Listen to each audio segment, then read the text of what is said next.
কবিতা লেখার চেয়ে। কবি সুনীল গঙ্গোপাধ্যায়।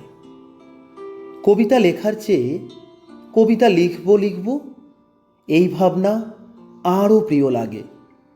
ভোর থেকে টুকটাক কাজ সারি, যেন ঘর ফাঁকা করে সময় সুগন্ধ দিয়ে তৈরি হতে হবে। দরজায় পাহারা দেবে নিস্তব্ধতা, আকাশকে দিতে হবে নারীর উরুর মসৃণতা।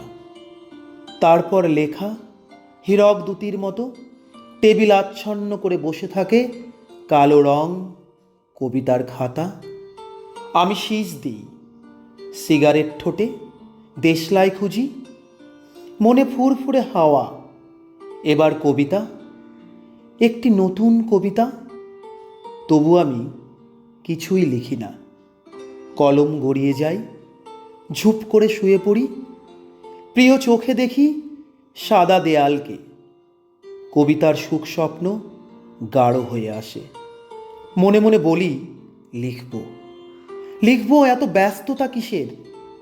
কেউ লেখা চাইলে বলি, হ্যাঁ হ্যাঁ ভাই, কাল দেব।